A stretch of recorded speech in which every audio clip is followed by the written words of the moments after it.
I remember the day that I came into foster care. They took me and my sister because my mom couldn't care for us.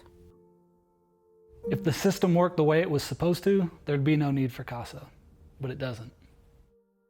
There are so many parties involved in these cases. There are caseworkers, guardian ad litems, parents' attorneys.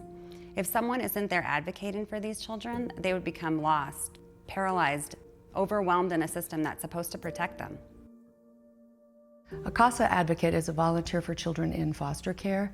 We are appointed by a district court judge, and our job is to be their voice in a big system. We have no agenda but to express and protect the child's best interest. The first time that I met Tony, I was really leery about trusting other strangers, and she described to me that she was going to do her best to listen to my voice and ensure that my voice was heard. She looked at me and she said, "I'm not going to leave you. I'm going to be here for the long haul." Our goal is to reunify the children back with their parents, if their parents can provide a safe, stable home environment. If that can't happen, then we move towards guardianship or adoption. When I first met Reagan, it was in a suspension lab. She had been suspended for fighting in school. Her mother was not working her family service plan, and she had already been in 4 foster homes and treatment facilities. We are meeting children during a very vulnerable and traumatic time in their lives. They are separated from parents, siblings, and everything that is important to them. We just wanted a normal family. But my mom left, and my dad was having serious issues. All I wanted was for one of them to be able to care for us, but I realized that that was not going to happen right then and there.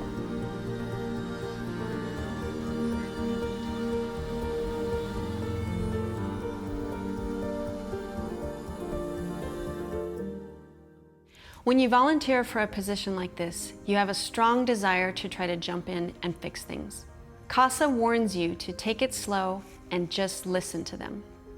Part of the training is called relentless engagement. This is the idea that you should expect that you will be rejected by your child or even by their parents. We should expect that they'll be apprehensive or even angry and untrusting of us.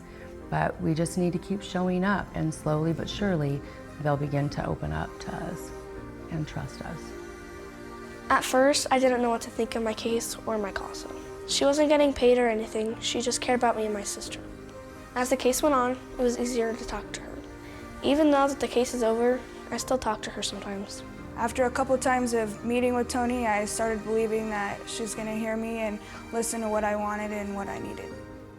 Tony knew that everything that I went through would not define who I am and would help shape me into a better person, that I was capable of doing a lot more than what I was letting myself do right now.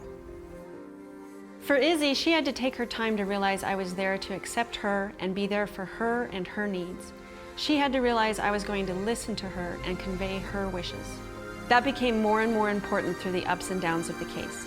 Their mother abandoned them for her boyfriend. Their father couldn't stop drinking or keep a job. They just wanted a parent to love them. I can't imagine having a parent not care about me. I saw what a difference it was making for them to have some consistency in their life, to be removed from the toxicity and to just be kids. So from that point on, I thought, I'm gonna stick with these girls. I was really worried about my dad. But through it all, she just kept my head up. She kept on telling me this is not my fault. This does not have to define you or who you are. The impact of life itself is so overwhelming.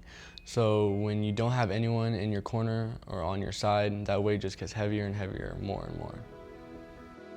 Kids like me in the system just need that extra bit of hope and that little bit of faith that they can get through all of this. You're just there for them. It's such a small thing, yet it's the biggest thing you could ever do for them.